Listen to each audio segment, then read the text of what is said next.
और आज जो ये आत्मनिर्भर बिहार की चर्चा हो रही है, मैं तो पिछले 15 सालों से मेरा काम करने का कोई एरिया नहीं। बिहार में आप सभी का स्वागत है।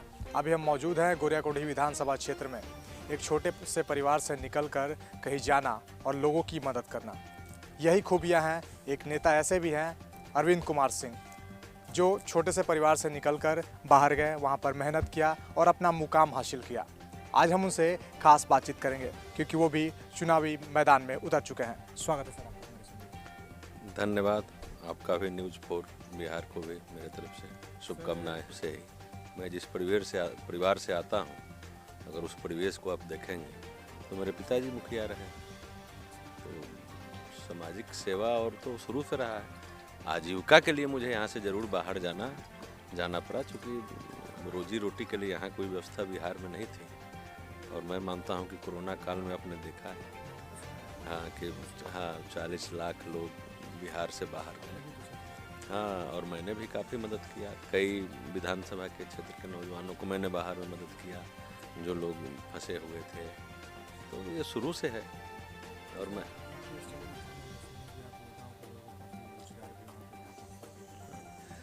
गांव ही नहीं, केवल गांव, अपना क्षेत्र, और मैं तो प्रदेश लेवल पे जो भी नौजवान जहाँ से भी मेरे संज्ञान में है, जहाँ से मैं हमेशा बोलता हूँ, कई चैनल के माध्यम से मैंने कहा है कि जहाँ से भी लोग मेरे संपर्क में आए, जहाँ से भी जो नौजवान आता है, मैंने कभी अपने जीवन में न क्षेत्र पूछा है, न जात पूछा है, न धर्म पूछा है, न जिला पूछा है। बस आप बिहार से हैं, सीधा काम करता हूँ। हाँ बिल्कुल, भाजपा से हमारा टिकट सब कुछ फाइनल था। कोई ऐसी परिस्थिति अचानक उत्पन्न हो गई, पार्टी के शीर्ष नेताओं ने जो भी निर्णय लिया। बिल्कुल बदलाव चाहती है, तो पूरा खाका यहाँ तैयार है। आप देख रहे हैं, सब अपार समर्थन, जनता ने आदेश दिया है, तभी तो मैं चुनाव मैदान में हूँ। नहीं तो एक टिकट पार्टी का कट जाने के बाद तो निर्णय लेना कठिन था। पार्टी फोरम में ऑलरेडी हम उस पार्टी के कार्यकर्ता हैं, वो भी गुजरात के धरती पर हैं। लेकिन लोकतंत्र में हम हमेशा कहते हैं कि टिकट देना पार्टी का काम होता है, वो पार्टी का निर्णय होता है, लेकिन हमेशा लोक जनता को देना है। और जनता जिसे चुनती है, या देवतुल्य जनता, वही सदन का सदस्य होता है। तो मैंने जनता से पूछा टिकट कटा, तो सारे नौजवान, दोस्त, मित्र, बुजुर्ग, अभिभावक, सारे क्षेत्र से लोग इकट्ठा हो गए। जैसे टिकट उनको मालूम पड़ा कि कट गया, तो सुबह सब लोग आ गए। मैंने एक मीटिंग रखा, मैं बोला आप लोग जो भी कहिएगा हम मानेंगे, क्योंकि आप ही हमारी ताकत है, और आप ही लोगों के लिए हम यहाँ आए हैं। एक सुर में सभी लोगों ने आदेश किया कि नहीं, आपको चुनाव लड़ना है। लड़ गए। मैं किसी को प्रतिद्वंदी नहीं मानता। सब लोग आपस में लड़ रहे हैं। 24 कैंडिडेट हैं। खेती जो लोग किए होंगे, वो फसल काट लेंगे। ये तो कर्म खेती है ना, जो खेती किया होगा वो फसल काटेगा। सब लोग अपना अपना, सभी लोग दावा करते हैं। तो मैं प्रतिद्वंदी नहीं मानता। मैं तो ये मानता हूँ कि मैं काम, क्योंकि जनता का अपार स्नेह प्रेम मुझे मिल रहा है।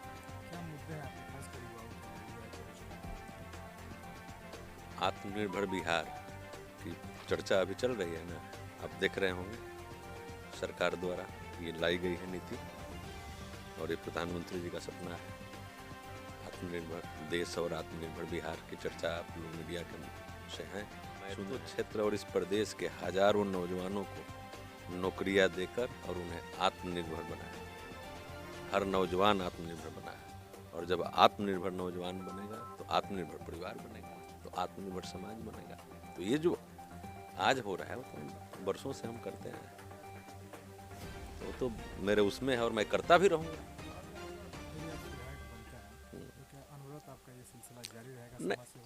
बिल्कुल जारी रहेगा, बिल्कुल जारी। तब तो हमारे ऊपर ज़्यादा जिम्मेदारी हो जाएगी, तब तो हम कर्जदार हो जाएंगे ना इन सब जनता जनार्दन का, देवतुल्य जनता का। ये तो नहीं मैं कुछ हूँ, तब भी ये करता रहा हूँ। कोरोना काल में आपने मेरी हिस्ट्री पढ़ी है, अब 6-7 विधानसभा के लोगों का मैंने काम किया, 6-7 विधानसभा के नौजवानों की मैंने मदद देश भर में की। देश के जिन प्रदेशों में नौजवान हमारे फंसे थे, कहीं राशन किट की समस्या थी, कहीं मकान मालिक उनको रोक रहे थे, कहीं जो काम पर गए और अचानक लॉकडाउन की स्थिति में उनको न काम मिला और न वहाँ रहने खाने की व्यवस्था हो। मैं मानता हूँ कि देश भर में हर जगह सरकार है, हमारी पार्टी की सरकार ने मदद की और मैं लोगों को मदद कर पाया। तो क्या हर विधानसभा में हम चुनाव लड़ने जा रहे हैं? तो इसको चुनाव से जोड़ के इसको देखा ही नहीं जाएगा। ये तो सेवा है और ये जारी रहेगा जब तक इस धरती पर मैं जिंदा रहूँ, यह काम होता रहेगा, लगातार दौरा कर।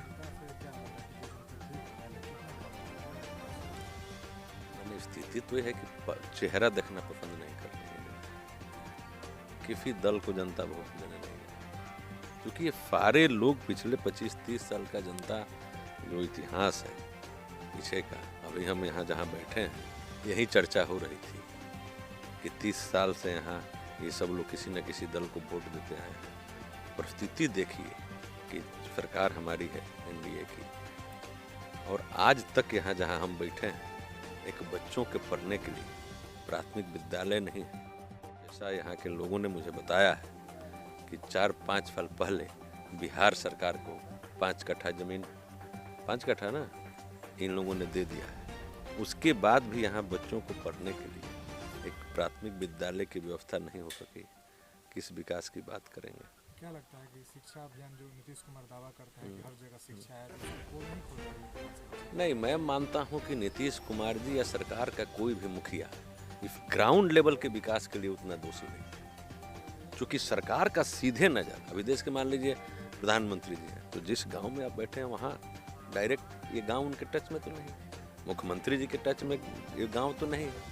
हमेशा ऐसे विकास के लिए वहाँ का जो स्थानीय नेता है, स्थानीय विधायक है, स्थानीय जनप्रतिनिधि है, वह पूर्ण रूप से दोषी है कि इस समाज को, ये छोटे बड़े जो समाज के लोग हैं, साधारण लोग हैं, इनकी समस्या को जनप्रतिनिधि का काम है सरकार तक ले जाना, उसकी व्यवस्था करवाना। शिक्षा की कहाँ व्यवस्था है, रोड की क्या व्यवस्था है, नल जल की क्या व्यवस्था है, लाइट की क्या व्यवस्था है, ये तो जनप्रतिनिधि का काम है ना। इसको मुख्यमंत्री थोड़ी डील करेंगे डायरेक्ट। कैसे? नीतीश को तो मैं नहीं दोषी मानता। कोई भी सरकार का काम करने का तरीका हो सकता है, लेकिन किसी सरकार का मुख्यमंत्री नहीं दोषी हो सकता है। यस, हाँ बिल्कुल, वो दोषी, पूर्ण रूप से दोषी है। और मजे की बात है कि 30 साल से ये लोग कह रहे हैं, किसी का इस पर ध्यान नहीं गया।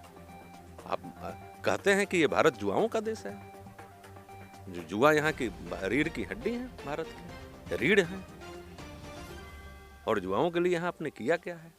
अब इससे बड़ी विडंबना क्या है?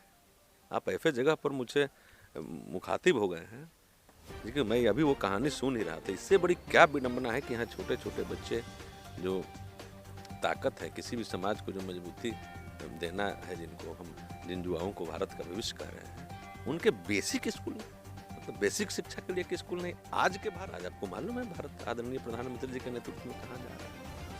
विश्व में के मानस पटल पर जिस देश का डंका बज रहा है। और मजे की बात है कि सरकार भी हमारी यहाँ एनडीए की एक कार्यकाल पूरा कर ली, हम दूसरे कार्यकाल में प्रवेश कर रहे हैं। तो मैं मानता हूँ कि मुख्यमंत्री जी और सरकार जितनी दोषी नहीं है, 100% इसका जिम्मेदारी यहाँ के स्थानीय नेता है।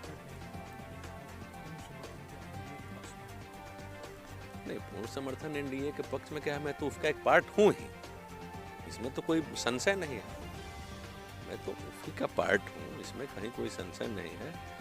वो तो आने वाला फिर समय तय करेगा, समाज का पार्षण, हाँ, तो आने वाली परिस्थितियाँ तय करेगी। मैं तो उसका एक पार्ट हूँ ही, बिल्कुल।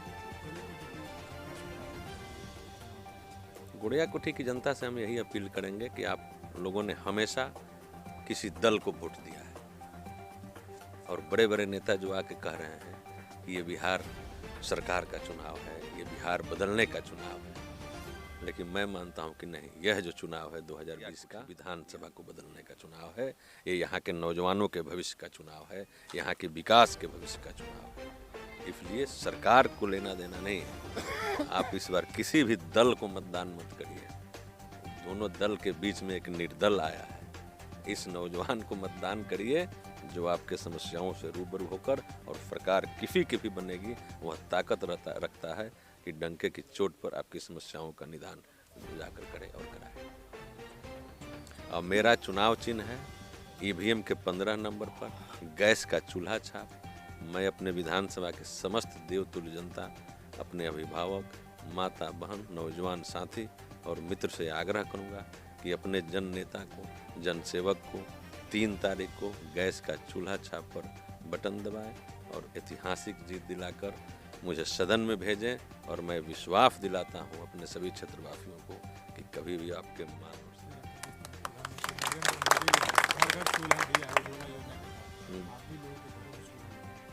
जल ही रहा है, तो शुरुआत होती है उसी से। आपके यहाँ भी वही परिस्थिति है। सुबह जब हम उठते हैं तो एक कप चाय नीड है, किस पर बनेगा?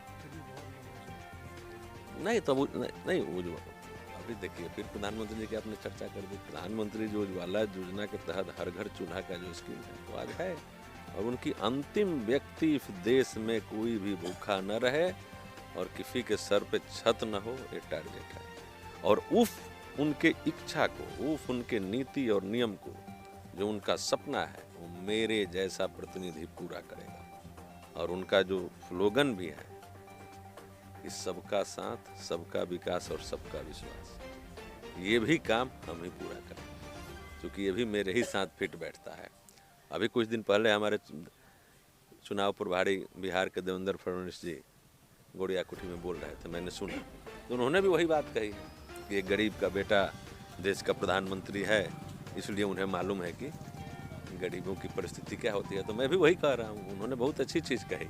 मैं भी एक गरीब का बेटा हूँ और मैंने गरीबी देखी नहीं है, केवल मैंने गरीबी में जिया है, इसलिए मुझे अच्छी तरीके से मालूम है कि हाँ क्या समस्याएं होती है। और ठीक सभी जनता जनार्दन को विश्वास भी है, सारे नौजवानों को मेरे ऊपर विश्वास है कि हम जब सदन में जाएंगे तो वर्षों से अपेक्षित जो सम्मानित जनता और नौजवान रहे हैं जनप्रतिनिधि द्वारा, उनको सबको सम्मान मिलने का चुनाव है। और वो मैं जब जाऊंगा, सब लोग विश्वास मुझ पर किए हैं मेरे तरफ। देखा आपने, अभी हमने अरविंद कुमार सिंह से बात की, जो कोरोना काल में लगातार कई विधानसभा क्षेत्रों में लोगों की मदद भी कर चुके हैं और अभी भी मदद का कार्य उनका जारी ही है। अब देखना ये होगा कि गोरियाकोठी विधानसभा क्षेत्र की जनता उन्हें पसंद करती है और उन्हें विधानसभा क्षेत्र में भेजती है या नहीं।